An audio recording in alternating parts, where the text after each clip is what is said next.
Hello दोस्तों, नए video में आप सभी का फिर से स्वागत है। और आप लोग जानते होंगे कि हम लोग क्या कर रहे हैं, कुल 10,000 MCQs की प्रैक्टिस कर रहे हैं। इसके लिए अपने यूपीएससी प्रीलिम्स जो 2026 में होने वाला है उसके लिए। तो इसमें आज हम लोग क्या करने वाले हैं, आज हम लोग करने वाले हैं साइंस एंड टेक्नोलॉजी के जो PYQ हैं कंप्लीट 25 क्वेश्चन की प्रैक्टिस करेंगे। तो चलिए शुरू करते हैं वीडियो को आज का।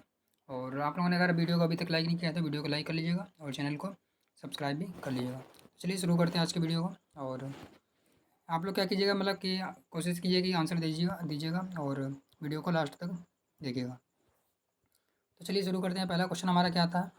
पहला हमारा क्वेश्चन है नियर फील्ड कम्युनिकेशन, यानी कि निकट क्षेत्र संचार प्रौद्योगिकी, जिसे क्या कहते हैं नियर फील्ड कम्युनिकेशन टेक्नोलॉजी के संदर्भ में निम्नलिखित कथनों पर विचार करना है। यानी कि यूपीएससी का हमारा पहला क्वेश्चन किससे संबंधित है, नियर फील्ड कम्युनिकेशन टेक्नोलॉजी है उससे संबंधित है। और इसके संदर्भ में क्या तीन जो है मतलब कि विकल्प दिए गए हैं और इसमें आपको बताना है कौन सा सही होगा। तो पूछा गया है क्या, यह एक संपर्क रहित संचार प्रौद्योगिकी है, क्या यह एक संपर्क रहित संचार प्रौद्योगिकी है। तो बिल्कुल सही बात है, क्योंकि नियर फील्ड कम्युनिकेशन बोला है तो यानी कि संचार से संबंधित है और क्या है, संपर्क रहित है, जो विद्युत चुम्बकीय रेडियो क्षेत्र का उपयोग करती है।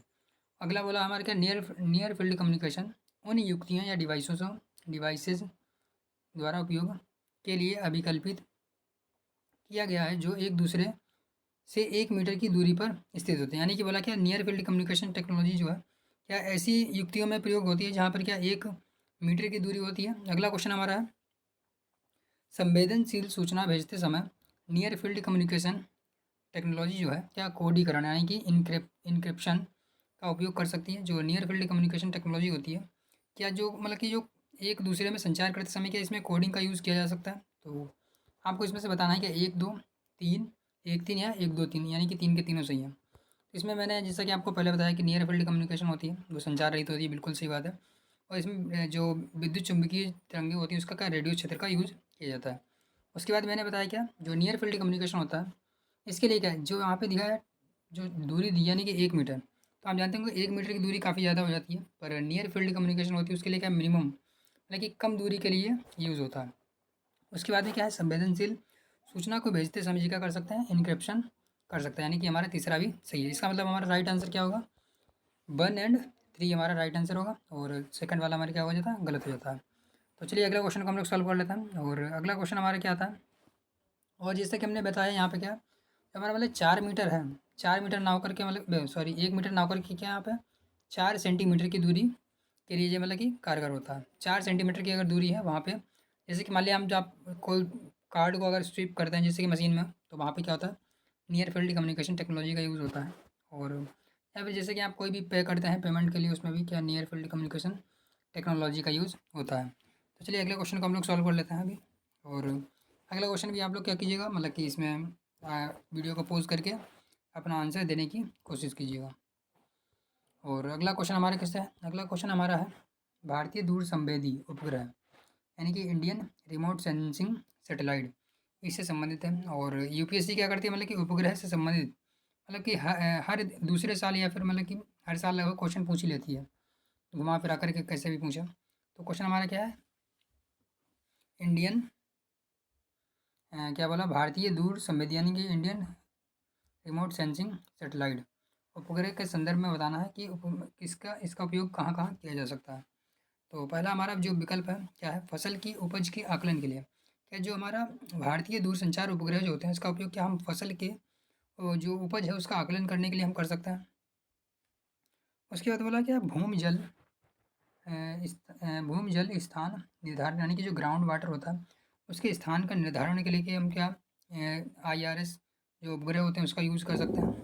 खनिज का अन्वेषण यानी कि खनिज की खोज के लिए हम क्या इसका यूज़ कर सकते हैं। उसका है दूर संचार के लिए हम क्या इसका यूज़ कर सकते हैं, या फिर यातायात प्रबंधन के लिए इसका हम यूज़ कर सकते हैं। तो इसमें से आपको बताना है। तो अगर आप लोग जानते होंगे जो हमारे इंडियन रिमोट सेंसिंग सैटेलाइट होते हैं वो जानते होंगे कि यहाँ किसके लिए, संचार उपग्रह के लिए काम में नहीं आते हैं, क्योंकि संचार के लिए हमारे दूसरे वाले आते हैं और वो हमारे मतलब कि क्या कहते हैं कि अलग ऑर्बिट में होते हैं, और ये वाले हमारे कहते हैं अलग अलग कक्षा में होते हैं। इसका मतलब हमारे चार वाला तो बिल्कुल गलत है, और चार काटते ही हमें आंसर मिल जाना चाहिए।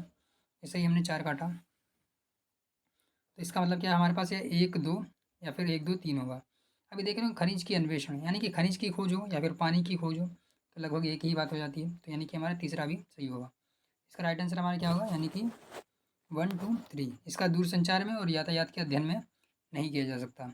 और इसके लिए मतलब कि दूसरे उपग्रह होते हैं, उसे शायद क्या नाम क्या, जियो सिंक्रोनस और सिंक्रोनस और जियो क्या कहते हैं, भू स्थैतिक और भू तुल्यकाली जो कक्षाएं होती हैं वहाँ पर क्या कहते हैं कि स्थानांतरित क्या कहते हैं कि वहाँ पर इनको रखा जाता है। और अगला हम बता रहे हैं, अगला क्वेश्चन क्या है हमारा, अगला क्वेश्चन हमारा है H1N1 जो विषाणु है प्राय समाचारों में रहता है, किसके लिए, किस एक बीमारी के संदर्भ में इसका उल्लेख किया जाता है। तो आप जानते हो कि जो H1N1 जो वायरस है वो किसके लिए है, स्वाइन फ्लू के लिए है। तो इसका राइट आंसर क्या होगा हमारा, स्वाइन फ्लू होगा। बर्ड फ्लू अलग होता है, एड्स और डेंगू आप जानते होंगे अलग होता है। तो चलिए अगले क्वेश्चन को हम लोग कर लेते हैं। और ये तो हमारा फैक्ट से संबंधित था, और उस समय क्या हमारा मतलब कि जो जो क्या कहते हैं कि स्वाइन फ्लू था, कौन सा, जो H1N1 जो स्वाइन फ्लू जो वायरस था उस समय चर्चा में था। तो इसलिए यूपीएससी ने क्या उससे क्वेश्चन जो था मतलब कि पूछ लिया था। तो चलिए अगला क्वेश्चन को हम लोग सॉल्व कर लेते हैं अभी। अगला क्वेश्चन क्या हमारा आया है, ये भी मतलब कि उस समय ज़्यादातर साइंस एंड टेक्नोलॉजी में क्या होता है, ज़्यादातर जो क्वेश्चन आते हैं करंट अफेयर से संबंधित ही आते हैं। और जैसा कि देख रहे होंगे भारतीय रेलवे जो है उस समय मतलब कि भारतीय रेलवे ने कुछ मतलब कि अपनी टेक्नोलॉजी लाई थी, उसी के संदर्भ में यूपीएससी ने क्वेश्चन पूछ लिया है। तो हम लोग इसको इस समय क्यों कर रहे हैं, हम लोग इसको इस समय इसलिए कर रहे हैं क्योंकि ऐसा नहीं कि जो क्वेश्चन रिपीट हो जाएगा, बस हम लोगों को ये पता लग जाएगा कि यूपीएससी जो है क्वेश्चन की फ्रेमिंग कैसे करती है। और अगर आगे कोई नई टेक्नोलॉजी कोई भी क्षेत्र में आती है तो उसके संदर्भ में यूपीएससी क्वेश्चन कैसे बना सकती है। जैसे कि मान लिया है भारतीय रेल द्वारा उपयोग में लाए जाने वाले जैव शौचालय यानी कि बायो टॉयलेट्स जो हैं के संदर्भ में आपको बताना है कौन सा सही है। तो आपको बताना है कौन से सही है।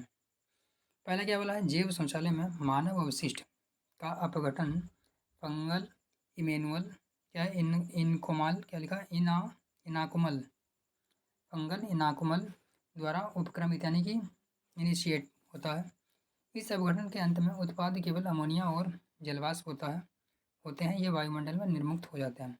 तो अगर आपको यहाँ पे कुछ भी नहीं पता है, जैसे कि मैं आपको बताना चाहूँ जैसे कि आपको इसका आंसर कुछ भी नहीं आ रहा है, अगर आपके लिए बिल्कुल क्वेश्चन नया है, फिर भी आप यहाँ पे अगर देखें विकल्प हमारा जो 2 है, यानी कि विकल्प नंबर 2 हमारा क्या कर रहा है, इसके अपघटन के अंत में उत्पाद में केवल अमोनिया और जलवाष्प निकलती है। यानी कि हम जानते हैं कि कोई भी वायु जो अपघटन होता है उससे ऐसा तो है नहीं केवल अमोनिया और जलवाष्प निकले, उससे बहुत सारी गैसें भी निकलती हैं जिसमें कार्बन डाइऑक्साइड हो गया, कार्बन मोनोऑक्साइड हो गया, या फिर मीथेन हो गया, फिर और भी कई गैसें होती हैं। वो सारी की सारी गैसें कैसे निकलती हैं, जो हमारे जैव अपघटक होते हैं उससे। तो इसका मतलब हमारा ये तो कन्फर्म हो गया कि 2 तो बिल्कुल गलत है। अगर आप 2 को काटते हैं तो आप देख रहे होंगे कि आपके पास 50-50 चॉइस करने का ऑप्शन आ गया है। अगर आप जहाँ पे भी 50-50 पे पहुँच रहे हैं तो इसका मतलब है आपको क्वेश्चन को अटेम्प्ट करना है। अगला क्या बोला, जैव शौचालय में मानव अवशिष्ट का अपघटन फंगल इनाकुमल क्या लिखा, इनाकुमल के द्वारा उपक्रमित यानी कि इनिशिएट होता है। तो यहाँ पे ये गलत हो जाता हमारा, यानी कि ये वाला भी हमारा गलत था। इसका मतलब हमारा राइट आंसर क्या था, 1, 2 दोनों नहीं था। और इसमें फंगल यानी कि जो मतलब कि कवक का यूज़ नहीं किया गया था, बल्कि एक बैक्टीरिया था उसका यूज़ किया गया था। तो इसमें हमें ज़्यादा डिटेल में जाने की ज़रूरत नहीं है, बस अगले क्वेश्चन को हम लोग सॉल्व करते हैं। और अगला क्वेश्चन क्या हमारा, फ्यूल शेल, जिसमें क्या हम हाइड्रोजन को यूज़ करते हैं, हाइड्रोजन से संबंध ईंधन और ऑक्सीजन का उपयोग विद्युत पैदा करने के लिए होता है। यानी कि जो फ्यूल सेल होते हैं उसमें क्या हम करते हैं, ईंधन के रूप में हाइड्रोजन और ऑक्सीजन का यूज़ करते हैं, जो कि विद्युत मतलब कि विद्युत तो उत्पादन करने के लिए। इस संदर्भ में आपको निम्नलिखित कथनों पर विचार करना है। यदि शुद्ध यानी कि क्या दिया, 3 विकल्प दिए हैं, उसके हिसाब से आपको आंसर बताना है। चलिए वीडियो को पॉज करके आप लोग बताइएगा इसका राइट आंसर क्या हो सकता है। और क्या है, यदि शुद्ध हाइड्रोजन का उपयोग ईंधन के रूप में होता है तो फ्यूल सेल उप उत्पाद यानी कि जो बाई प्रोडक्ट्स होते हैं के रूप में ऊष्मा और जल का उत्सर्जन होता है। यानी कि जो अगर हम शुद्ध हाइड्रोजन का यूज़ करते हैं तो हमारा उप उत्पाद यानी कि जो हमारा मतलब कि वेस्टेज होता है उसमें केवल ऊष्मा और जल के रूप में ही उत्सर्जन होता है। अगला बोला है फ्यूल सेल का उपयोग भवनों के विद्युत प्रदाय के रूप में प्रदाय के लिए तो किया जा सकता है, परंतु लैपटॉप कंप्यूटर जैसे छोटी युक्तियों के लिए नहीं किया जा सकता। तो यहाँ पे देख रहे हैं तुलना की बात की है, और अक्सर मैंने जहाँ तक देखा है तो यूपीएससी के जो भी विकल्प बनते हैं जो जहाँ पे 2 चीज़ों की तुलना करा देता है तो मैक्सिमम 90% चांस होता है कि वो गलत हो जाता है। तो आप ऐसा देख रहे हो कि कहीं पे फ्यूल सेल है जिसका निर्माण मतलब जिसका यूज़ कहाँ पे है? भवनों को विद्युत देने के लिए किया जा सकता है, परंतु लैपटॉप में छोटी युक्तियों में नहीं किया जा सकता। तो ऐसा तो कुछ नहीं है, यानी कि हमारा सेकंड वाला गलत हो जाता है। और सेकंड काटते ही हम क्या 50-50 पे फिर से आ गए। और अगला क्या है हमारा फ्यूल सेल। एसी आप जानते होंगे, एसी तो बिल्कुल नहीं, यानी कि हमारा डीसी उत्पन्न करता है। इसका मतलब हमारा क्या हो जाएगा, एक आंसर हो जाएगा। और अगर आपको तीसरा पता था, यानी जो कि का आंसर मतलब कि कहते हैं कि जो कि एक ईजी मतलब कि विकल्प है, यानी कि तीसरा अगर आपको पता है, जो कि आप जानते होंगे एक ईजी विकल्प, अगर इसको ही काट देते हैं तब भी हम आंसर तक पहुँच गए थे। तो इस प्रकार से हमारा राइट आंसर क्या होगा, केवल एक सही है, यानी कि इसके बाई प्रोडक्ट के रूप में क्या निकलता है, ऊष्मा और जल निकलता है। चलिए अगले क्वेश्चन को हम लोग सॉल्व कर लेते हैं। और अगला क्वेश्चन हमारा क्या है, 2016 का है। इसको आप लोग आंसर कीजिएगा अपने कमेंट बॉक्स में। और ये जो हमारी टेक्नोलॉजी है, मतलब कि काफ़ी मतलब कि आधुनिक टेक्नोलॉजी है, और इससे संबंधित यूपीएससी का क्वेश्चन आगे फ्यूचर में भी पूछ सकती है। तो ये क्योंकि अभी क्या है, ये लाईफाई जो टेक्नोलॉजी है अभी व्यवहार में नहीं आ पाई है, तो इसलिए मतलब कि बहुत अधिक संभावना है कि यूपीएससी क्या आगे अपने टाइम में आने वाले समय में पूछेगी इस पर। तो इसका आप लोग जवाब देने की कोशिश कीजिए, अपना उत्तर देने की कोशिश कीजिए। हाल ही में समाचारों में आने वाली लाईफाई के संदर्भ में निम्नलिखित कथनों पर विचार कीजिए।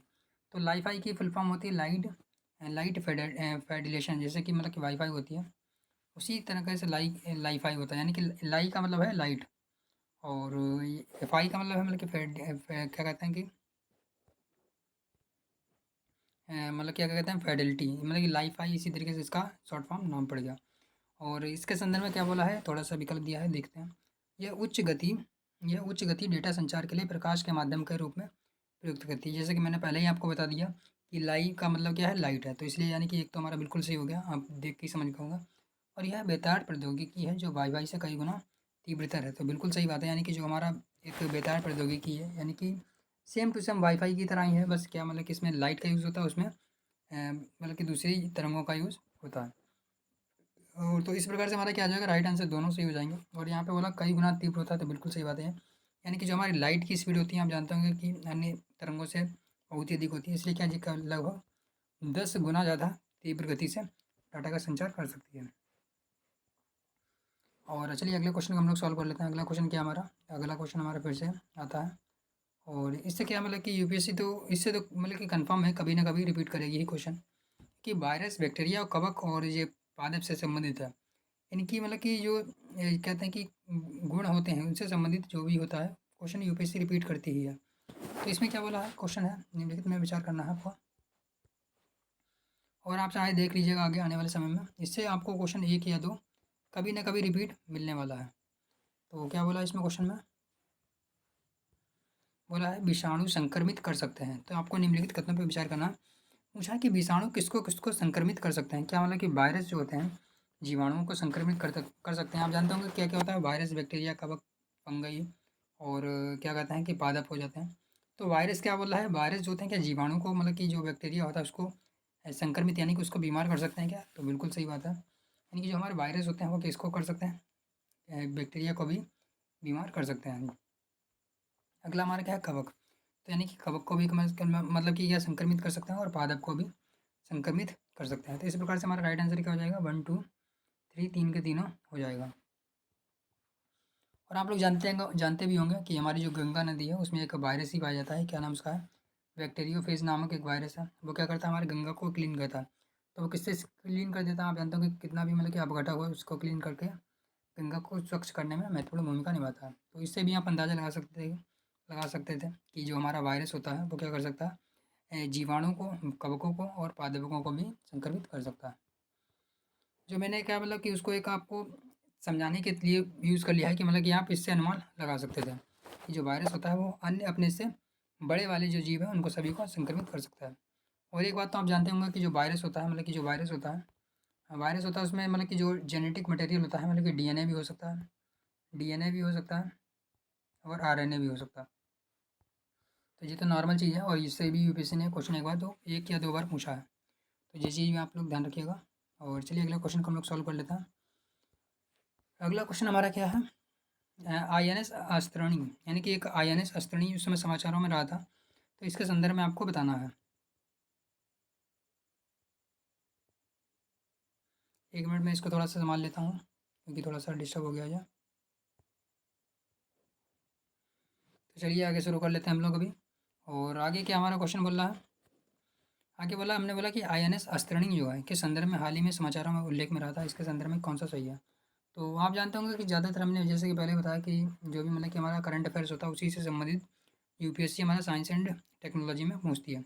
तो पूछा है क्या ये एक उभयचर यानी कि उभयचर युद्धपोत है, क्या नाभिकीय शक्ति संचालित पनडुब्बी है यानी कि जो मतलब कि न्यूक्लियर पनडुब्बी है क्या, ये क्या है टर्पीडो प्रमोशन द्वारा पुनर्प्राप्ति जलयान है क्या, नाभिकीय शक्ति चालित विमान वाहक है क्या। तो इसके संदर्भ में आपको बताना है कि आईएनएस अस्त्रणी क्या है।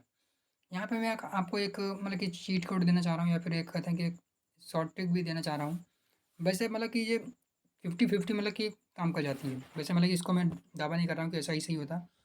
पर मैंने जितना बार भी अभी मतलब कि क्वेश्चन को प्रैक्टिस किया, चाहे यूपीएससी हो या स्टेट पीसी हो, मैंने एक चीज़ देखी है, जहाँ पर भी कोई चीज़ यूपीएससी ज़्यादा मतलब कि डिटेल में एक्सप्लेन करने की कोशिश करे, मतलब कि जिस विकल्प को यूपीएससी ज़्यादा एक्सप्लेन करने की कोशिश करे, 90% चांस होता है कि वही विकल्प सही होता है। अभी जैसे देख रहे होंगे हमारा ये क्या है टॉरपीडो प्रमोशन और पुनर्प्राप्ति जलयान। अभी देख रहे हो पुनर्प्राप्ति को यूपीएससी ने इंग्लिश में भी लिख दिया है। अभी हो सकता है कि मेरा थोड़ा-सा मतलब कि इंट्यूशन हो या फिर कुछ भी हो, पर मतलब कि पुनर्प्राप्ति को यूपीएससी ने कहा इसको इंग्लिश में भी लिख दिया। वो ऐसा क्यों किया? क्योंकि इसका राइट आंसर क्या है हमारा? राइट आंसर सी ही है। और जो एग्ज़ामिनर होता होगा, क्योंकि उसका मैं माइंड मतलब कि माइंडसेट बोलने की मतलब कि माइंडसेट डिकोड करने की सोच रहा हूँ, क्योंकि जो एग्ज़ामिनर होता होगा वो जब ऑप्शन बनाता होगा तो उसको मन में ये रहता होगा कि ऐसा ना हो जो मतलब कि पुनर्प्राप्ति को लेकर के जो अभ्यर्थी या फिर जो भी मतलब कि एस्पिरेंट है वो कंफ्यूज ना हो। तो वो क्या करता है, कोशिश करता है कि इस विकल्प को मतलब कि थोड़ा-सा ज़्यादा में डिटेल में एनालिसिस कर दे। तो मैंने यही मतलब किसी चीज़ को थोड़ा-सा नोटिस किया। तो ये चीज़ मतलब मैंने यूपीएससी में भी और पीसीएस में भी कई बार देखी है। तो यहाँ पे आप थोड़ा-सा इस चीज़ को ध्यान रख सकते हैं। पर ये मैं नहीं कह रहा हूँ कि मतलब कि 100% ही होता है, बट मैंने देखा है तो वो मैंने बता दिया आपको। तो चलिए अगले क्वेश्चन को हम लोग सॉल्व करते हैं। और अगला क्वेश्चन क्या हमारा, भारत अंतर्राष्ट्रीय ताप नाभिकीय प्रयोग उपक्रम यानी कि international thermal nuclear experimental reactor एक महत्वपूर्ण सदस्य यानी कि भारत जो है आईसीटीआर का सदस्य है। यदि यह प्रयोग सफल हो जाता है यानी कि जो अंतर्राष्ट्रीय ताप नाभिकीय प्रयोग उपक्रम है उसमें यदि भारत सफल हो जाता है तो भारत को क्या लाभ होगा, ये पूछा है। तो भारत को क्या लाभ हो सकता है, यह विद्युत उत्पादन के लिए यूरेनियम की जगह पे क्या थोरियम का यूज़ कर सकते हैं। यानी कि जो भारत है, भारत में आप जानते होंगे कि यूरेनियम से ज़्यादा थोरियम पाया जाता है, जो कि हमारे मतलब कि जो केरल वाला क्षेत्र है या फिर जो भी मतलब कि हमारा कर्नाटक वाला रीजन है वहाँ के आसपास में जो तटीय क्षेत्र वहाँ पे क्या हो जाता है, मतलब कि जो रेत होती है वहाँ पे यूरेनियम पाया जाता है। तो बोला है कि यूरेनियम की जगह पे क्या थोरियम का यूज़ कर सकता है। यह उपग्रह मार्ग कमज़ोर यानी कि सैटेलाइट नेविगेशन में एक व्यापक वैश्विक भूमिका निभा सकता है क्या, उसका बोला है। इसके बाद में बोला गया यह विद्युत उत्पादन में अपने विखंडन रिएक्टरों की दक्षता में तेज़ी से सुधार ला सकता है क्या, यह विद्युत उत्पादन के लिए संलयन रिएक्टरों का निर्माण कर सकता है। तो आप लोग जानते होंगे कि एक एक्सपेरिमेंट हुआ था, किसका हुआ था, जिससे मैंने कि आपको बताया ITER यानी कि international thermal thermal nuclear experiment. तो जिसको किसने किसने किया था, यानी कि इसको किया था यूरोपियन यूनियन ने, यूएसए ने। इसमें कौन कौन से देश थे, यानी कि यूएसए था, यूरोपियन यूनियन था, जापान था, रूस था और दक्षिण कोरिया था। मतलब कि कई देश थे मिलकर के उन्होंने इस एक्सपेरिमेंट को किया था। उनका मतलब कि एक्सपेरिमेंट का मेन उद्देश्य ये था कि जिस प्रकार से मतलब कि सूर्य की जो मतलब कि ऊर्जा उत्पादन की प्रणाली है, यानी कि सूर्य में जैसे कि दो छोटे नाभिक दो छोटे नाभिक मिलकर के एक बड़ा नाभिक बनाते हैं, फिर उससे क्या ऊर्जा उत्पादित होती है, यानी कि जो बचा हुआ मतलब कि बचा हुआ जो द्रव्यमान होता है उससे ऊर्जा बनती है। तो इस प्रकार से मतलब कि उनका मेन मोटिव ये था कि नाभिकीय संलयन अभिक्रिया करके विद्युत का उत्पादन किया जा सके। तो इसीलिए मतलब कि इसका राइट आंसर क्या होगा, हमारा डी होगा। तो चलिए अगले क्वेश्चन को हम लोग अभी सॉल्व कर लेते हैं। और अगला क्वेश्चन भी हमारा क्या है, करंट अफेयर से ही संबंधित उस समय था। और चाहे तो आप इसको मतलब कि छोड़ भी सकते हैं, क्योंकि जो क्वेश्चन है रिपीट होने वाला है और ना ही कोई कॉन्सेप्ट से रिलेटेड है। क्योंकि जैसे कि हम लोगों ने पिछली बार लाइफाई पढ़ा था, वो एक कॉन्सेप्चुअल ही है और मतलब कि आने वाले मतलब कि रिपीट भी हो सकता है। और यहीं वही हम लोगों ने वायरस या बैक्टीरिया वाला पढ़ा था, तो वो वाला क्वेश्चन भी क्या हो सकता है, रिपीट हो सकता है। या फिर नियर फील्ड कम्युनिकेशन टेक्नोलॉजी है, वो भी एक प्रौद्योगिकी है, वो भी रिपीट हो सकता है। परंतु ये वाला हमारा जो क्वेश्चन है मतलब कि रिपीट होने के चांस तो लगभग 99% तो नहीं है। और एक मतलब कि हमारे एस्पिरेंट ने कमेंट भी किया था कि सर ऐसा बताइए बताइए कि ऐसे वीडियो बनाइए कि जिसमें आप बताएं कि मतलब कि कौन कौन से हम लोगों को क्वेश्चन छोड़ सकता है। तो इस प्रकार का क्वेश्चन हम लोग क्या कर सकते हैं, छोड़ सकते हैं। पर मैं इसका राइट आंसर आपको बता देता हूँ कि ग्लिज्ड, क्या लिखा है, ग्लिज्ड लाइटिंग। ग्लिज्ड लाइटिंग क्या है, जो कि समाचारों में उस समय उल्लेख में रहा था। तो यानी कि नासा के द्वारा प्रक्षेपित एक विद्युत विमान है। इसका राइट आंसर क्या हो जाएगा? ए हो जाएगा। जापान द्वारा डिजाइन किया एक सौर शक्ति संचालित 2 सीटों वाला विमान नहीं है, ना ही चीन के द्वारा लॉन्च किया कोई अंतरिक्ष वेधशाला है, और ना ही इसरो द्वारा डिजाइन की हुई कोई पुनर्उपयोगी रॉकेट प्रणाली है। तो चलिए अगले क्वेश्चन को हम लोग सॉल्व कर लेते हैं। अगला क्वेश्चन क्या है हमारे समाचारों में रहा डिजी लॉकर। तो डिजी लॉकर मतलब कि अभी रिपीट हो सकता है, क्योंकि ये अभी प्रौद्योगिकी अभी काम में ही चल रही है और अभी वर्तमान में भी क्या उपयोग में आ रही है। तो डिजी लॉकर तो रिपीट हो सकता है। तो क्या बोला है, हाल ही में मतलब कि डिजी लॉकर के संदर्भ में आपको बताना है, यह एक डिजिटल इंडिया प्रोग्राम के अंतर्गत सरकार के द्वारा दिया जाने वाला एक डिजिटल लॉकर सिस्टम है। क्या यह अपने दस्तावेजों तक अपनी आपकी पहुंच को संभव बनाता है, चाहे वह भौतिक रूप से आपकी उपस्थिति के कहीं भी हो। तो आप जानते होंगे कि अगर आपने डिजी लॉकर अब तो क्या आप यूज़ भी कर रहे होंगे, तो यानी कि इसका मतलब है ये वाला तो हमारा बिल्कुल सही है। और उसके बाद में हमारा क्या था, मतलब कि जो इसका प्रोग्राम का सरकार ने जो डिजिटल इंडिया कार्यक्रम है उसके तहत ही किया था, जो कि एक डिजिटल लॉकर को देता है। तो इसका मतलब क्या हमारा होगा, इसका राइट आंसर होगा सी 1 एंड 2 दोनों। तो चलिए अगले क्वेश्चन को हम लोग सॉल्व कर लेते हैं। और अगला क्वेश्चन हमारा क्या है, अगला क्वेश्चन हमारा कि जी हमारा क्या है, एक प्रौद्योगिकी है, यानी कि जीन सिक्वेंसिंग के संदर्भ में आपको बताना है कि इसके भविष्य में किस प्रकार से उपयोग किया जा सकता है। तो इसमें क्या बोला है, कृषि भारत में कृषि के संदर्भ में प्राय समाचारों में आने वाला क्या है, जीन सिक्वेंसिंग, यानी कि जीन अनुक्रम, जीनोम अनुक्रम के संदर्भ में के तकनीकी के आसन भविष्य में किस प्रकार से उपयोग किया जा सकता है। यानी कि जो प्रौद्योगिकी हमारी है जीन सिक्वेंसिंग, इसका प्रौद्योगिकी का भविष्य में किस प्रकार से यूज़ हो सकता है, इसके बारे में यूपीएससी ने क्वेश्चन पूछा है। तो क्या बोला है, विभिन्न फसली पौधों में रोग प्रतिरोध एवं सूखा सहिष्णु के लिए आनुवांशिक सूचकों का विज्ञान करने के लिए जीन अनुक्रम, यानी कि जीनोम सिक्वेंसिंग का उपयोग किया जा सकता है। तो बिल्कुल सही बात है, यानी कि अगर जो पौधे होते हैं उसमें क्या कर सकते हैं हम, उनको रोग प्रतिरोधक क्षमता, मतलब कि रोग प्रतिरोधक क्षमता बढ़ाने के लिए या फिर सूखा के प्रति सहिष्णु बनाने के लिए भी इसका उपयोग किया जा सकता है। उसके बाद में यह तकनीक फसली पौधों की नई किस्मों को विकसित करने में लगने वाले आवश्यक समय को घटाने में मदद करेगा। यानी कि इससे अगर फसली किस्मों की नई प्रौद्योगिकी के हमें नए पौधे बनाने जो कि मतलब अधिक उत्पादन करें, उसके संदर्भ में यह महत्वपूर्ण भूमिका निभा सकता है। तो बिल्कुल सही बात है, यानी कि हमारा दूसरा भी सही हो जाएगा। इसका उपयोग फसलों में पोषी रोगाणु संबंधी समझने के लिए किया जा सकता है, यानी कि होस्ट पैथोजन के उपयोग में किया जा सकता है। तो बिल्कुल सही बात है, यानी कि हमारा तीसरा भी सही होगा। और इसके संदर्भ में अगर मैं बताना चाहूँ आपको, तो यूपीएससी क्या होती है, लगभग मतलब कि अगर कोई भी नई प्रौद्योगिकी आती है तो उसके अगर उपयोग के संदर्भ में पूछती है, तो अगर आप थोड़ा सा भी अपना मतलब कि कॉमन सेंस यूज़ करेंगे तो लगभग उसका आंसर आप दे लेंगे। 90% चांस होता है कि सारे के सारे विकल्प सही होते हैं, पर अभी थोड़ा सा ट्रेंड चेंज हुआ है, तो उसी के हिसाब से आपको सोचना पड़ेगा कि कौन कौन से सही हो सकते हैं। बाकी आप लोग अपने हिसाब से उसका आंसर देने की कोशिश कीजिएगा। तो चलिए चलते हैं अगले क्वेश्चन पर। इसका राइट आंसर क्या होगा हमारा, डी हो जाएगा। और अभी हम लोग सॉल्व कर रहे हैं क्वेश्चन नंबर 2017 का। तो जी हमारा किससे संबंधित है आप लोग बताना है। क्या बोला है, हाल ही में समाचारों में क्या रहता है, इवेंट हेराइजन। आप जानते होंगे ये एक मतलब कि आधुनिक प्रौद्योगिकी के संदर्भ में, यानी कि आधुनिक टर्मिनोलॉजी है। क्या इवेंट हेराइजन, सिंगुलरिटी और स्ट्रिंग थ्योरी। आप सिंगुलरिटी से ही आंसर समझ गए होंगे, इसका आंसर क्या होगा, स्ट्रिंग थ्योरी, स्टैंडर्ड मॉडल, जैसे शब्द हमारे समाचारों में रहते हैं। अभी क्या है, यूपीएससी अगर क्वेश्चन बनाना हो तो कैसे बना सकती है, इसमें क्या 4 टर्म्स यूज किए हैं, पहला क्या है, इवेंट हेराइजन, सिंगुलरिटी, स्ट्रिंग थ्योरी और स्टैंडर्ड मॉडल। इन हर एक मतलब कि शब्दावली पे यूपीएससी थोड़ा सा डिटेल में उसके जो भी मतलब कि कहते हैं कि सिग्निफिकेंट है या फिर कुछ भी है, मतलब कि उससे संबंधित कुछ भी पूछ सकती है। तो आपको इसके बारे में थोड़ा बहुत इन्फॉर्मेशन मतलब कि होनी चाहिए। तो आप जानते होंगे कि इसका आंसर क्या होना चाहिए, अगर आपने सिंगुलरिटी के बारे में थोड़ा बहुत पढ़ा है तो। क्या ब्रह्मांड का प्रक्षेपण और बोध, इसके संदर्भ में सूर्य और चंद्रमा के ग्रहण से अध्ययन के लिए। तो आप जानते हैं कि सूर्य चंद्रमा के ग्रहण से तो इसका कोई भी संबंध नहीं है।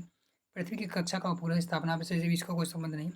पृथ्वी पर जीवित जीवों की उत्पत्ति और अनुक्रमान क्या लिखा, क्रम विकास में, तो इसमें भी इसका यूज़ नहीं है। तो आप जानते होंगे कि इवेंट होराइजन है, सिंगुलरिटी है, स्ट्रिंग थ्योरी है, स्टैंडर्ड मॉडल है, ये सारे के सारे हमारे क्या है, ब्रह्मांड के प्रक्षेपण और बोध, यानी कि उसके बारे में जानकारी के लिए महत्वपूर्ण भूमिका निभाते हैं। तो आप जानते भी होंगे कि सिंगुलरिटी क्या होता है, मतलब कि जो हमारा ब्लैक होल होता है उसमें जो मतलब कि मेन डॉट होता है उसे क्या कहते हैं, मतलब कि सिंगुलरिटी कहते हैं।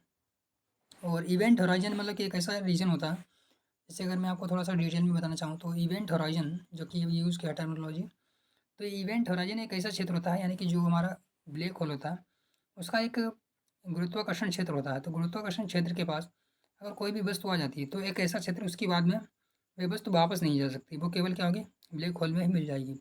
तो वो ऐसी सीमा को हम क्या कहते हैं, इवेंट होराइजन कहते हैं। तो ऐसी सीमा को हम क्या कहते हैं, इवेंट होराइजन कहते हैं। और सिंगुलरिटी तो मैंने बता ही दिया कि सिंगुलरिटी क्या होती है, जहाँ पर गुरुत्वाकर्षण मापने के लिए क्या, जहाँ पर भी मतलब कि जो ब्लैक होल होता है उसका गुरुत्वाकर्षण क्या हो जाता है, अनंत हो जाता है, और उसे हम क्या कहते हैं, सिंगुलरिटी कहते हैं। और सिंगुलरिटी में क्या होता है हमारे, मतलब कि फिजिक्स के सारे रूल जो होते हैं वो मतलब कि अप्रभावी हो जाते हैं, मतलब कि उसमें वहाँ पे हमारे फिजिक्स का रोल जो लॉ होते हैं वो नहीं लगता है।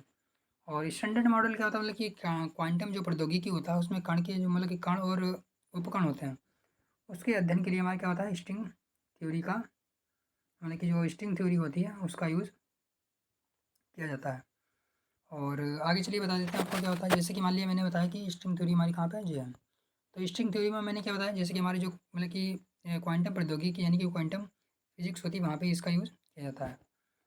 और अगला मैंने क्या बताया, जैसे कि बताया स्टैंडर्ड मॉडल। स्टैंडर्ड मॉडल भी हमारा इसी प्रकार से होता है, मतलब कि जो हमारा क्वांटम प्रौद्योगिकी है उसी से ही संबंधित होता है, मतलब कि स्टैंडर्ड मॉडल भी होता है। तो इसका मतलब आपको मोटा मोटा बस समझ में आ गया होगा कि इवेंट होराइजन एक ऐसा रीजन होता है जहाँ पे क्या मतलब कि ब्लैक होल के पास में अगर कोई वस्तु पहुँच जाती है तो वह एक ऐसी सीमा, उसके बाद में क्या होता है, कोई भी वस्तु वापस नहीं आ सकती।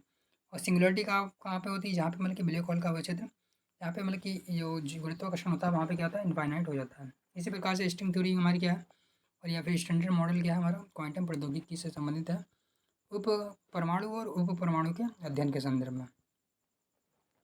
तो आशा करते हैं कि आपको समझ में आया होगा। बाकी आप लोग वीडियो को लाइक और चैनल को सब्सक्राइब तो करते रहिएगा। और चलिए अगले क्वेश्चन को हम लोग सॉल्व कर लेते हैं। और अगला क्वेश्चन हमारा क्या है, अगला क्वेश्चन हमारा है ऑर्गेनिक लाइट इमिटिंग डायोड यानी कि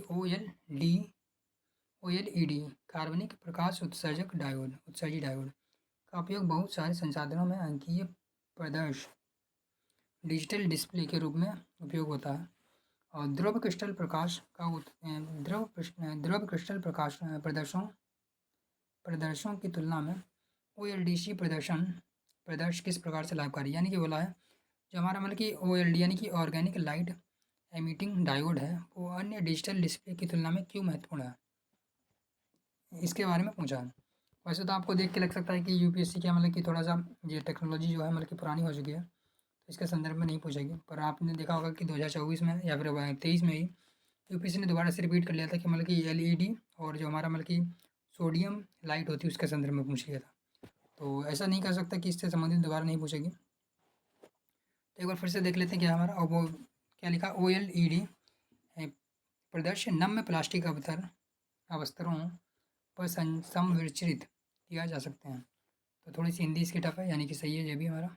और हम लोगों को क्या इसी हिंदी में ही प्रैक्टिस करनी पड़ेगी, क्योंकि यूपीएससी की जो हिंदी मतलब कि जो कहते हैं कि ट्रांसलेट की हुई हिंदी है, ना कि इधर उधर की। अगला क्या है, OLED के प्रयोग से वस्त्रों में अंतः स्थापित उपरिवेलनीय क्या लिखा, प्रदर्श रोल्ड अप डिस्प्ले बनाए जा सकते हैं। तो हमारे यानी कि ये भी सही है। OLED के प्रयोग से पारदर्शी प्रदर्शन संभव है, तो यानी कि OLED से हमारा पारदर्शी प्रदर्शन भी संभव है। तो इस प्रकार से इसका राइट आंसर क्या होगा हमारा, सी, यानी कि 1 2 3 सारे के सारे सही हो जाते हैं। तो चलिए आगे कर लेते हैं हम लोग अगला। और अगला क्या हमारा, भारत में साइबर सुरक्षा घटनाओं पर रिपोर्ट करना निम्नलिखित में से किसका किनके लिए अध्यादेशित क्या अधिदेशात्मक के लिए विधित है, यानी कि कौन कौन हमारे देश में साइबर सुरक्षा से संबंधित अगर कोई घटना होती है उसकी रिपोर्ट कर सकती है। क्या मतलब कि डेटा प्रदाता यानी कि सर्विस प्रोवाइडर, कोई भी सर्विस प्रोवाइडर जैसे कि मतलब कि जियो हो गया, एयरटेल हो गया, या फिर कोई भी मतलब कि कंपनी हो गई कोई भी, या फिर लाइट से संबंधित हो गई, या फिर किसी भी मतलब कि जो सर्विस प्रोवाइडर है वो क्या मतलब कि इसकी रिपोर्ट कर सकता है। तो बिल्कुल सही बात है। और उसके बाद मैंने जैसे कि बोला डेटा सेंटर वाले जो भी हैं क्या वो इसकी रिपोर्ट कर सकते हैं, तो बिल्कुल वो भी सही कर सकते हैं। और अगली बात में क्या है, हमारे जो कॉर्पोरेट निकाय यानी कि जो कॉर्पोरेट बॉडी कॉर्पोरेशन जो है वो कर सकते हैं, क्या वो भी हमारे कर सकते हैं। इसका मतलब हमारा राइट आंसर क्या हो जाएगा, डी हो जाएगा। और इसमें क्या हो जाएगा, मतलब कि जो पर्सनल व्यक्ति हो सकता है वो भी कर सकता है। और कोई भी मतलब संस्था है वो भी कर सकती है। ऐसे हिसाब से आपको क्या करना है, इसका आंसर अपने तुरंत की समझ के हिसाब से देना है। ऐसा नहीं कि आपको कोई फिक्स आंसर इसका होता है। बस यूपीएससी लास्ट में क्या मानती है वही फाइनली मतलब कि मैटर करता है। तो चलिए अगले क्वेश्चन को हम लोग सॉल्व कर लेते हैं। और अगला हमारा क्या है, अभी 16वां क्वेश्चन नंबर पे चल रहा है। और उसके बाद में हम लोगों को क्या टोटल 25 क्वेश्चन की प्रैक्टिस करनी है।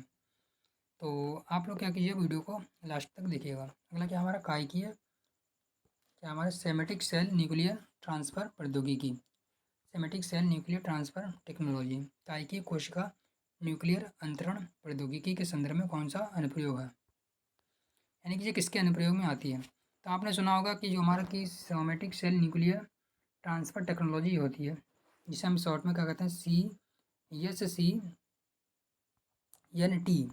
SCNT का मतलब होता है कि somatic cell nuclear transfer technology.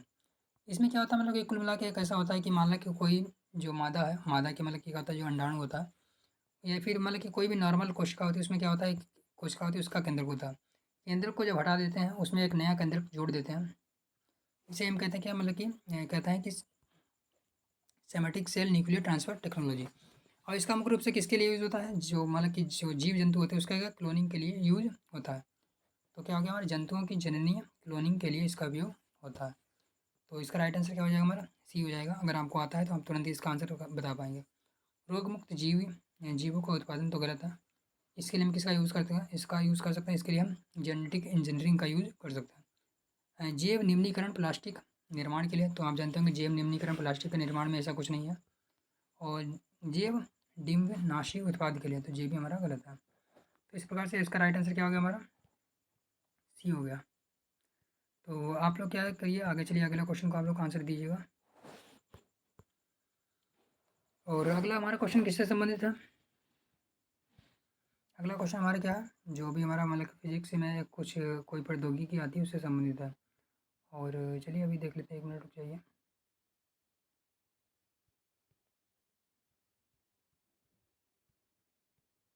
चलिए आगे देख लेते हैं हम लोग, क्या अगला क्वेश्चन में क्या होता है।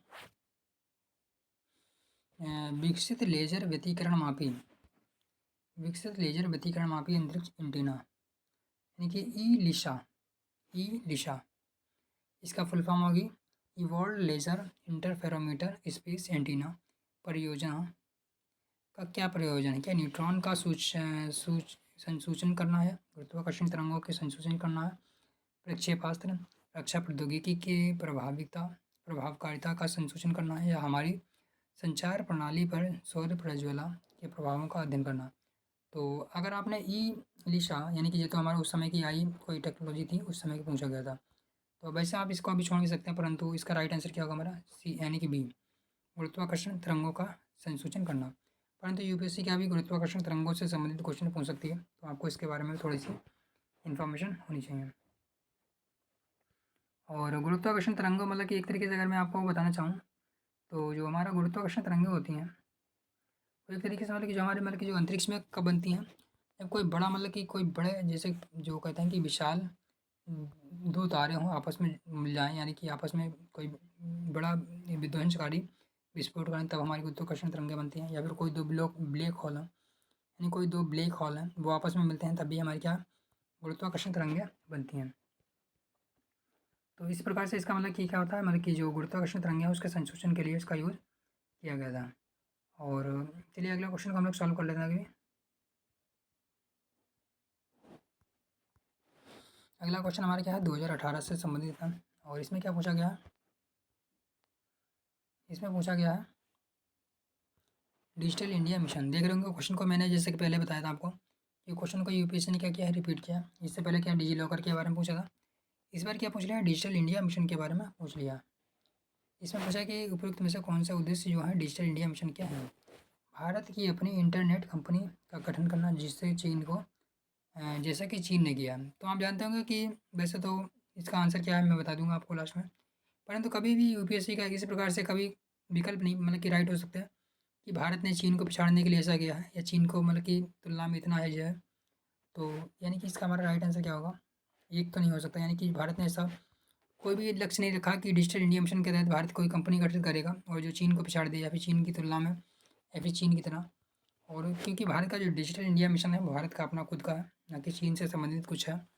एक नीतिगत ढांचा की गठन जिससे बड़े आंकड़े एकत्रित करने वाली समुद्र पारीय बहुराष्ट्रीय कंपनियां को प्रोत्साहन किया जा सके कि वे हमारी राष्ट्रीय भौगोलिक सीमा के अंदर अपने बड़े पैमाने पर डेटा केंद्रों का स्थापना करें। क्या मतलब कि ऐसा डिजिटल इंडिया मिशन का उद्देश्य है कि बड़े डेटा को निर्माण किया जाए और जिससे कि बड़ी कंपनियां, जो विदेशी कंपनियां, वो भारत में आएँ और भारत में निवेश करें, भारत में बड़े डेटा सेंटर बनाएं। तो ऐसा भी कुछ नहीं है, क्योंकि ये एक मतलब कि अव्यवहारिक विकल्प लग रहा है, क्योंकि भारत में बड़े डेटा बनाए जाएंगे, फिर बड़े डेटा से मतलब कि कोई बड़ी कंपनी आएगी, वो बड़ी कंपनी भारत में डेटा सेंटर को स्थापित करेगी। तो ऐसा कुछ नहीं है। उसके बाद बोला हमारे अनेक गाँव को इंटरनेट से जोड़ना और हमारे बहुत से विद्यालय, सार्वजनिक स्थानों और प्रमुख पर्यटन को केंद्र को वाईफाई लाना। तो आप देख रहे हो कि यानी कि डिजिटल इंडिया मिशन क्या है, एक मतलब कि योजना है जिसका उद्देश्य क्या है, भारत में डिजिटलीकरण को करना। यानी कि हमारा तीसरा राइट होगा और बाकी दोनों एक और दो गलत हो जाते हैं। तो राइट आंसर क्या होगा हमारा, केवल 3 यानी कि बी। अगला हमारे जीपीएस से संबंधित है और इसका आपको आंसर देना है, जीपीएस के संदर्भ में निम्नलिखित करने में कौन सा सही हो सकता है। और देख रहे होंगे यूपीएससी ने 2024 में भी जीपीएस से संबंधित क्वेश्चन पूछ लिया था। जीपीएस से संबंधित मतलब कि इसी टेक्नोलॉजी से संबंधित पूछ लिया था कि किस देश के पास ऐसी प्रौद्योगिकी है। तो अगर आपको आंसर आता होता तो आप इसका आंसर आराम से दे पाते। तो इसमें क्या बोला, जीपीएस तकनीक का उपयोग किसमें हो सकता है, क्या मोबाइल फ़ोन के प्रचालन में हो सकता है, बैंकिंग प्रचालन में हो सकता है, पावर ग्रिड के नियंत्रण में हो सकता है। तो आप जानते हो कि जीपीएस का प्रौद्योगिकी का हर चीज़ में होता है, यानी कि जीपीएस का इन तीनों में उपयोग होता है। तो चलिए आगे चलिए पढ़ लेते हैं। और आप लोग जानते होंगे जीपीएस में क्या टोटल क्या 25 उपग्रह है, यानी कि इसमें 24 उपग्रह हैं और ये हमारा मतलब कि नेविगेशन में उपयोग होता है। तो चलिए अगले क्वेश्चन को हम लोग सॉल्व कर लेते हैं इसी प्रकार से। अगला हमारा है अल्बर्ट आइंस्टीन की जो सापेक्षा यानी कि अपेक्षिता अपेक्षिता नहीं बल्कि सापेक्षता होगा के सामान्य सिद्धांत का भविष्य कथन कौन सा जिनकी जिनके प्राय समाचारों में विवेचित होता है। यानी कि जो अल्बर्ट आइंस्टीन का रिलेटिविटी का सिद्धांत है उसके संदर्भ में बोला है कौन सा सही है। प्रकाश गुरुत्वाकर्षण के द्वारा प्रभावित होता है, तो बिल्कुल सही बात है। और इससे संबंधित भी यूपीएससी का 2022 में या फिर 23 में क्वेश्चन पूछ लिया था कि लाइट क्या मतलब कि मुड़ सकती है नहीं मुड़ सकती, ऐसा क्वेश्चन पूछा था। तो मुझे क्या प्रकाश जो है गुरुत्वाकर्षण से प्रभावित होता है, तो बिल्कुल सही बात है। प्रकाश क्या होता है, गुरुत्वाकर्षण से प्रभावित हो जाता है। यानी कि जो अगर प्रकाश वैसे क्या होता है, नॉर्मली सीधी रेखा में चलता है, परंतु जब मतलब कि जो कोई हाई जो कहते हैं कि हाई ग्रेविटी वाला जैसे कि ब्लैक होल है, वहाँ पे क्या हो जाता है, प्रकाश मुड़ जाता है। इसका मतलब हमारा क्या हो जाएगा, इसका राइट आंसर हो जाएगा एक तो होगा। इसके बाद में ब्रह्मांड लगातार फैल रहा है, तो ये भी हमारा सही है कि जो क्योंकि जो रेड शिफ्ट होता है, एक घटना होती है रेड शिफ्ट, एक होती है ब्लू शिफ्ट। जहाँ पे कोई भी चीज़ दूर जाती है वहाँ पे क्या होता है, रेड शिफ्ट होता है, जहाँ पे पास आती है वहाँ पे ब्लू शिफ्ट होता है। तो यानी कि रेड शिफ्ट के जरिए हमें पता लगा कि ब्रह्मांड लगातार फैल रहा है। पदार्थ अपने चारों ओर के दीर्घकाल को विमोचित करता है, यानी कि जो पदार्थ होता है अपने चारों ओर के दीर्घकाल को क्या लिखा है, विमोचित करता है, विकुंचित करता है। तो बिल्कुल सही है। तो इसका राइट आंसर क्या होगा हमारा, एक दो तीन, तीन के तीनों सही हैं, जो कि आइंस्टीन की रिलेटिविटी सिद्धांत है जो 1915 में लाए थे, उसमें बताया गया था। तो अगला क्वेश्चन हमारे क्या है, Indian navigation satellite system, Indian regional navigation satellite system जो कि हमारा है IRNSS, इसे हम क्या कहते हैं, शॉर्ट में नाविक भी कहते हैं, नाविक भी कहते हैं, इसे शॉर्ट में नाविक भी कहते हैं। यानी कि Indian regional navigation satellite system जो कि भारत का अपना है खुद का, और इसके संदर्भ में यूपीएससी ने क्वेश्चन पूछा है और आगे भी अनुभव है कि पूछा ही जाएगा। इसमें बोला है कि IRNSS की तुल्यकाली यानी कि जियो स्टेशनरी कक्षा में 3 उपग्रह हैं और जियो सिंक्रोनस यानी कि भूतुल्यकाली में कितने हैं, 4 उपग्रह हैं। यानी कि इसमें क्या है, कुल मतलब कि जियो सिंक्रोनस में 3 और जियो सिंक्रोनस में क्या, जियो स्टेशनरी में 3 और जियो सिंक्रोनस में 4, यानी कि जो भूतुल्यकाली है उसमें 3, सॉरी मैंने फिर से उल्टा बोल दिया, जो तुल्यकाली कक्षा है उसमें 3 और जो भूतुल्यकाली कक्षा है उसमें 4 उपग्रह हैं। इसको आप इंग्लिश में ही याद रखिएगा, मतलब कि जो स्टेशनरी में कितना है, 3 है, जियो सिंक्रोनस में कितना है, 4, तो बिल्कुल सही बात है। उसके बाद में क्या बोला, IRNS की व्याप्ति जो है भारत के सीमाओं के लगभग 5000 किलोमीटर 5500 किलोमीटर की दूरी पर है। तो मतलब क्या इसकी क्या मतलब सीमा क्या अमेरिका तक की जाती है, क्या चीन के कंप्लीट पूरा भूभाग को कवर कर लेती है, क्या रूस तक जाती है, तो ऐसा तो नहीं है। यानी कि अनुमान भी अगर आप लगाएंगे तब भी आप आराम से इसका सेकंड वाला तो काट सकते हैं। तो सेकंड काटते ही हमें आंसर मिल गया है एक या फिर कोई नहीं, यानी कि एक तो हमारा हो ही गया, इसका मतलब हमारा राइट आंसर मिल गया है केवल एक। और 2019 के मध्य तक भारत की अपनी पूर्ण वैश्विक व्याप्ति करने की इसकी उपग्रह संचालन प्रणाली होगी। तो भारत का ऐसा कोई लक्ष्य नहीं है कि पूरा वैश्विक प्राप्ति होगी इसकी। चलिए अगला कर लेते हैं हम लोग। अगला क्या हमारा समाचारों में रहने वाली प्रौद्योगिकी और उससे संबंधित विषय कौन सा है? तो यूपीएससी इससे भी संबंधित क्वेश्चन पूछ लेती है। तो पहला क्या है, बेल 2 का प्रयोग किसके संबंध में होता है? या कृत्रिम बुद्धिमत्ता के संबंध में होता है। अगला क्या है, ब्लॉकचेन प्रौद्योगिकी, क्या इसका उपयोग डिजिटल क्रिप्टो करेंसी के मुद्रा के रूप में होता है? तो बिल्कुल सही बात है। आप जानते हो कि किसपर केस 9 क्या हमारा कण प्रौद्योगिकी के संबंध में है? तो कण भौतिकी नहीं, हमारा क्या है, ये जैव प्रौद्योगिकी के संदर्भ में है। तो यानी कि हमारा तीसरा गलत हो जाता है। और आप जानते भी होंगे कि जो हमारा केस 9 होता है, यानी कि क्रिस्पर केस 9 होता है, इसको हम क्या कहते हैं, आणविक कैंची भी कहते हैं, जो कि जेनेटिक मटेरियल को काटने के लिए यूज होता है। तो इस प्रकार से भी हमारा तीसरा तो 100% गलत है। और अगर आपने तीसरा भी पकड़ लिया तो आंसर आप पहुँच गए। तो राइट आंसर क्या होगा हमारा 2, ब्लॉकचेन प्रौद्योगिकी जो हमारा है क्रिप्टो करेंसी से संबंधित है। और अगला हमारा क्वेश्चन आता है 24, लास्ट सेकंड क्वेश्चन है। और लास्ट सेकंड है, इसमें क्या पूछा गया, सुबह आप, क्या क्वेश्चन है, जब सुबह आपके क्या लिखा है, जब सुबह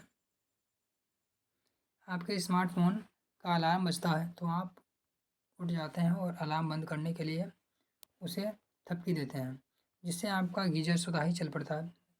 आपके स्नानागार में लगा स्मार्ट दर्पण दिन के मौसम का दर्शाता है और आपकी ऊपर की टंकी पानी के स्तर का भी संकेत देता है। जब आप नाश्ता बनाने के लिए अपने रेफ्रिजरेटर से कुछ किराना सामान निकालते हैं, यह उसमें भंडारित सामानों में आई कमी के लिए मतलब की कमी को जान लेता है और तेज और ताज़े किराना सामानों की पूर्ति के लिए क्रियादेश देता है। जब आप घर के बाहर कदम रखते हैं, आपका दरवाज़ा ताला लगाता है और साथ ही बत्ती, पंखे, गीजर आदि सभी को क्या बंद कर देता है। उसके बाद में बोला है, आपके कार्यालय के रास्ते पर आपकी कार में आगे आने वाले यातायात की भीड़ के बारे में आपको चेतावनी देता है और वैकल्पिक रास्ता का सुझाव देता है। यदि आपको किसी बैठक की देर होती है तो हो रही है, उसके अनुसार आपके कार्यालय में संदेश भी भेज देता है। मतलब कि ऐसा कोई टेक्नोलॉजी बोल रहा है जो मतलब कि ऑटोमेटिक हो रही है, उसके बारे में बात हो रही है। तो कौन सी है, क्या हमारी वाटर गेटवे प्रोटोकॉल है, क्या इंटरनेट प्रोटोकॉल है, क्या वर्चुअल प्राइवेट नेटवर्क है, या फिर इंटरनेट ऑफ थिंग्स? तो ये तो हमारी प्रौद्योगिकी अब काफ़ी मतलब कि चर्चा में आ चुकी है, इंटरनेट ऑफ थिंग्स।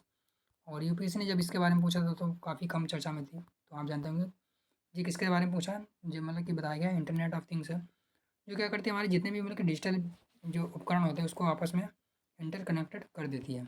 इसे हम कहते हैं इंटरनेट ऑफ थिंग्स। और उस सभी को हम क्या कर सकते हैं, मोबाइल से ही मतलब कि कनेक्ट कर सकते हैं। अगला हमारा क्या है, 3D प्रिंटिंग के संदर्भ में बोला है। तो 3D प्रिंटिंग के संदर्भ में आपको कौन सा उपयोग हो सकता है? क्या मिष्ठान यानी कि मिठाई जैसी चीज़ें बनाने में इसका उपयोग हो सकता है? तो बिल्कुल सही बात है, जैव इलेक्ट्रॉनिक कण के निर्माण में हो सकता है, बिल्कुल सही बात है।